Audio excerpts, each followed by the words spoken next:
bagaimana kemudian kita pun juga harus betul-betul menahan kemarahan supaya kemarahan itu tidak berubah menjadi sesuatu yang menyakitkan kepada orang yang telah kita berikan kebaikan di dalam kehidupan mereka.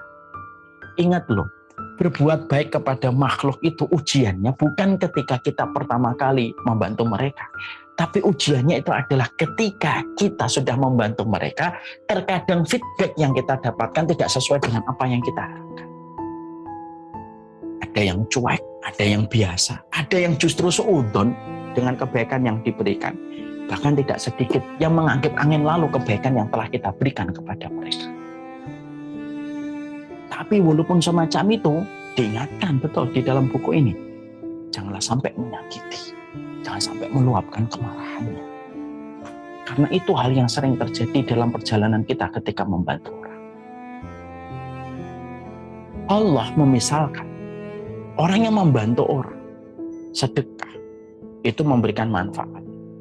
Lalu ternyata kemudian diikuti dengan sebuah sikap, yaitu mengungkit-ungkit itu sebagaimana tanah yang ada di atas batu, lalu turun hujan begitu deras, dan hujan yang begitu deras itu melenyapkan tanah di atas batu itu tanpa tersisa. Batu itu menjadi licin kembali. Allah itu memisalkan orang yang sedekah, lalu mengungkit-ungkit pemberiannya, mungkin karena dia terluka dengan sikap orang yang diberikan sedekah, lalu mengungkit-ungkit, itu kemudian diserupakan oleh Allah dengan kondisi yang semacam itu. Itu kemudian disampaikan oleh Allah Subhanahu wa Ta'ala. Maka inilah yang kemudian menjadikan kita akhirnya memahami, ini loh, salah satu perkara yang kemudian kita harus mengerti.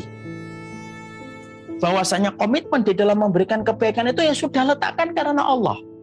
Dan setiap orang itu harus memiliki sikap ihtisab di dalam komitmen dia ketika memberikan kebaikan kepada manusia.